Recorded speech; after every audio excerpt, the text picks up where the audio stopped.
Mesdames et messieurs, bonjour, bonsoir, je suis Patrick François et bienvenue sur Haïti Culture et Perspective, la chaîne qui dit du bien d'Haïti. Dans l'émission d'aujourd'hui, je vous présente l'un des plus grands écrivains haïtiens de tous les temps, Jacques-Stéphane Alexis. Une vie vite vécue et une mort mystérieuse, une mort patriotique et des regrets. Dans l'émission d'aujourd'hui, je vous présente son 5e livre, publié à titre posthume en 2017. Dans l'émission d'aujourd'hui, urgence de découvrir l'étoile absinthe, son 5e élément.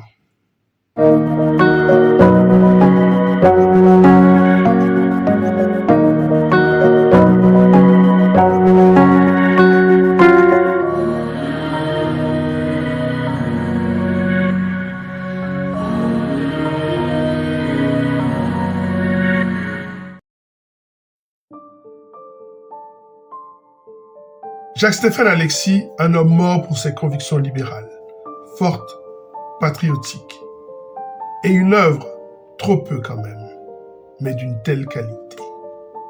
Après Compère Général Soleil, publié en 1955, Les Arbres Musiciens, publié en 1957, L'espace d'un ciment, publié en 1959, Romancero aux étoiles, un recueil de contes publié en 1960, et enfin L'étoile absinthe, écrit avant sa mort et publié à titre posthume en 2017. Voici désormais sa bibliographie officielle complétée de son 5e livre, de son 5e élément vital. Mais avant d'aller plus loin, faisons le rappel de cette vie si intensément vécue, une vie volcanique tempétueuse. Une vie faite nécessairement des 5 éléments de ces 5 livres. Une vie de bois, de feu, de métal, de terre et d'eau. Et toujours ce vent caraïbe, qui est comme un personnage soufflant dans son imaginaire, de poète, mais aussi d'écrivain planté dans le réel.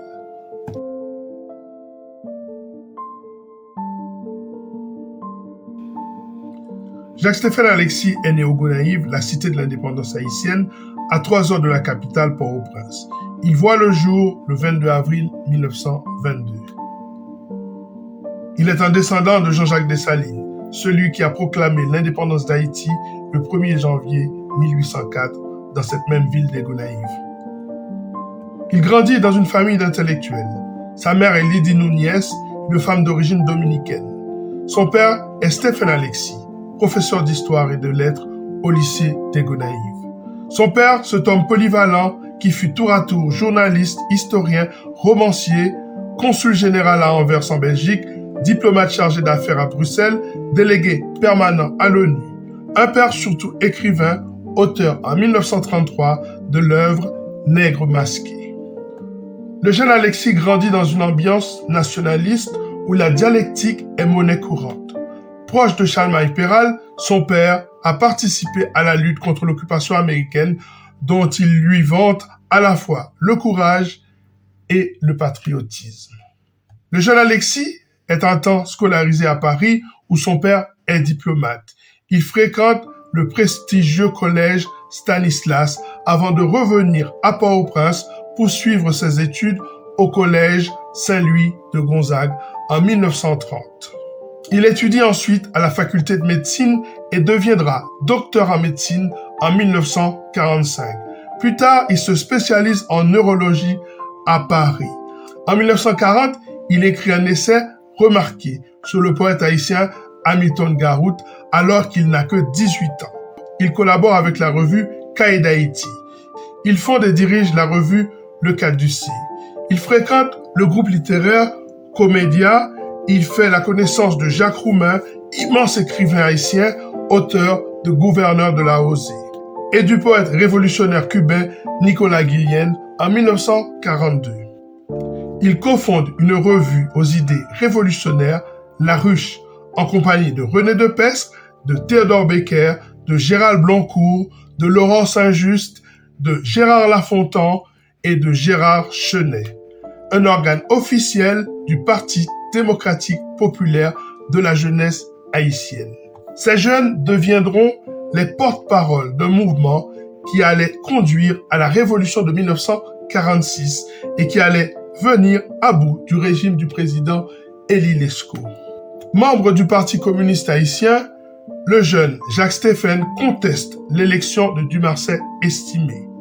La revue La Ruche est censurée, il est emprisonné au pénitencier national. À sa sortie, il accepte les recommandations de son père qui veut qu'il aille à Paris se faire oublier quelque temps. C'est là qu'il passe son doctorat en médecine. C'est également pendant cette période qu'il écrira la plupart de ses livres. En 1956, dans la foulée de la publication de son premier roman, il est à la Sorbonne, au premier congrès des écrivains et artistes noirs. Il présente devant eux ses réflexions sur le réalisme merveilleux des Haïtiens, soit une esthétique spécifique qui tient compte de la dimension onirique des expériences humaines. En 1959, il est invité à Moscou par l'Union des écrivains soviétiques. Plus tard, il est reçu par Mao Tse-tung et par Ho Chi Minh. Il rencontre l'écrivain français Louis Aragon et soutient la révolution cubaine. Mais Jacques-Stéphane Alexis est un homme politiquement conscient. Il veut agir contre les mauvaises conditions que vivent ces personnages précaires qu'il représente dans ses romans.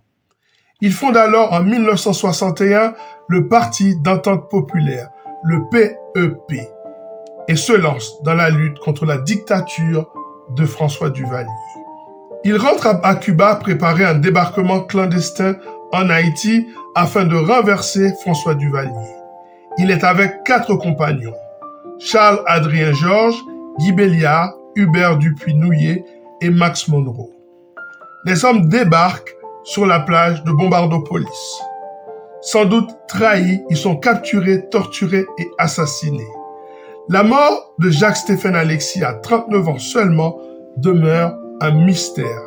Est-il mort dans les geôles de François Duvalier? Dans quelles circonstances?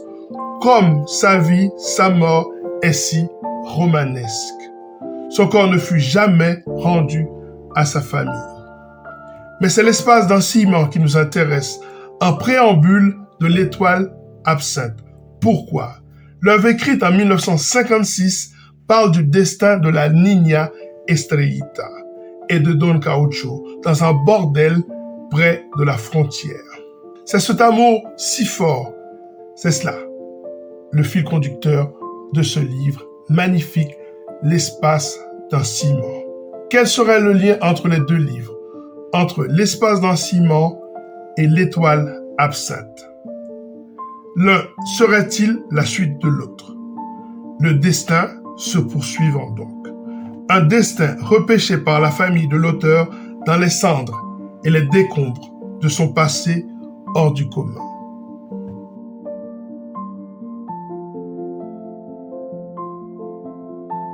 Plus j'y pense, plus je me dis qu'il y a une sensibilité cosmique chez Jacques-Stéphane Alexis. Cette sensibilité cosmique est présente dans son œuvre à travers ce qu'on pourrait considérer comme les 5 éléments de la nature. Le feu, l'eau, la terre, le métal, le bois. Le bois dans les arbres musiciens. Le feu du soleil Caraïbe et des idées révolutionnaires d'Hilarion Hilarius dans Compère Général Soleil. Le métal de l'espace d'un ciment. L'amour, la mort, l'abandon. L'emprisonnement dans le métal de la prostitution est libéré par un autre métal, celui de l'amour. Celui qui permet d'oser s'en aller, s'en sortir, changer de vie, malgré les possibilités de l'amour. La terre, l'élément concret de Romancero aux étoiles, ce recueil de contes inspiré par le merveilleux haïtien. Et puis voici désormais l'eau, le 5e élément, le chaînon manquant retrouvé in extremis dans l'étoile absinthe. Les 5 éléments renvoient aux saisons et à l'ambiance des humeurs humaines. Le bois symbolise le printemps, le feu représente l'été, le métal rappelle l'automne, l'eau symbolise l'hiver. On retrouve un peu cette idée dans l'espace d'un ciment, où le livre est divisé en 5 parties représentant les sens. La vue, l'odorat, l'ouïe, le goût et le toucher. Lorsqu'on lit les premières pages de l'Étoile absinthe, on a envie de s'arrêter un instant et de faire comme dans les séries télévisées. Précédemment, chez Jacques-Stéphane Alexis, l'espace d'un ciment. On avait quitté la Niña Estrellita, prostituée cubaine, et El Caucho, son compatriote, dans ce bordel du nom de Sensation Bar, dans cette chaîne de vie, l'un attendant l'autre en vain, seulement une lettre qui traîne. Et des mots sans sens, et les mots de la Rubia aussi, qui sonnent encore dans le cœur et dans le corps de la Niña Estrellita. Des mots avant ce suicide, sa seule issue. En attendant, pour la Niña Estrellita, il fallait une autre vie. Donc, il fallait pour Alexis un autre roman. Il fallait l'Étoile absinthe. Car c'est la Rubia qui est morte, pas la Niña Estrellita. Voilà que naît l'Étoile absinthe, comme une étoile tombée du ciel, absinthe. La Niña Estrellita vient de débarquer dans une autre vie, à Port-au-Prince. En elle-même, elle a fait de la place pour l'Églantine. Un nouveau départ, une nouvelle femme. Qu'est-ce qui fait la force du renouveau? Dans cet hôtel Le Colibri, elle fait de la place. Dans la chambre Kingston de Madame Chartard, elle tente de prendre ses marques dans sa nouvelle vie. Quelle vie l'attend? Quelle vie nous attend à l'issue de nos pas les plus difficiles? Armée de ses économies, l'Églantine, ex-Niña Estrellita, prépare sa reconversion, sa rédemption. Elle rencontre Clélie, une femme forte. Ah, sacrée Clélie! Elle arrive à la convaincre d'investir dans le sel. Les deux femmes s'associent et doivent atteindre la grande saline. Pour ce faire, elles affrètent un voilier dont le nom, le Dieu premier, inspire forcément la confiance et un sentiment de sécurité. Mais la tempête vient les mettre en péril sur ce grand tapis d'eau, secouant violemment leurs sens. Y a-t-il quelque chose de naturel dans cette tempête? L'Étoile absinthe, roman inachevé de Jacques-Stéphane Alexis.